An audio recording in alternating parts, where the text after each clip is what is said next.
Now, to the final induction of the first section of the night, I have been looking forward to this one for different reasons than Yana.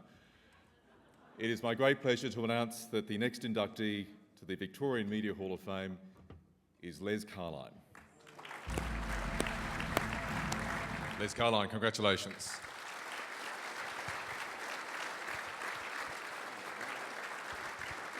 I'll just swing around here. Just face the. We all want to see you, Les. There you go. That's better. Now, you've got many successes over the course of your career, but a lot of us know you as one of the country's, if not the country's, the most elegant turf riders. You love the track. You have an affinity for jockeys and the like. I want to ask you, who do you prefer to speak to, people or horses? Well, it's very hard to talk to horses, actually. Some people do. Yeah, Ron Tanberg does, actually. But the great thing about the track is it's full of characters. And if you go to a racetrack, you can't help but get a story because one way or another, you'll run into a character and you got the start of a story and off you go. It's a great field that way. Most sports journalism is. You're such a gifted writer. Take us into the Les Carlyon writing process. What works for you better? Are you better pressed up against a deadline or with more time in your hands?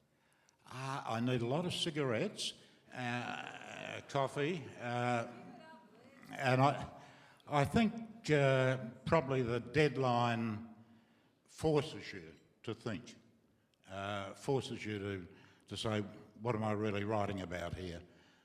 So there's a great benefit in that, and it's a lot harder to write to a deadline than to say write a book where you can revise and you've got time and everything else. And I think we should give more recognition in awards to journalists who've actually got to write to a deadline. That's very well said, and I think you're getting a lot of nods in the audience.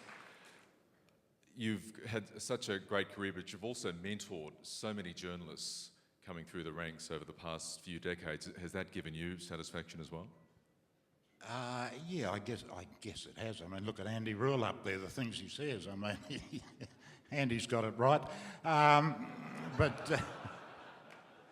No, it's a great pleasure to help anyone who's interested in the craft of writing, because it's often forgotten. Journalism's a craft. And you've got to learn it.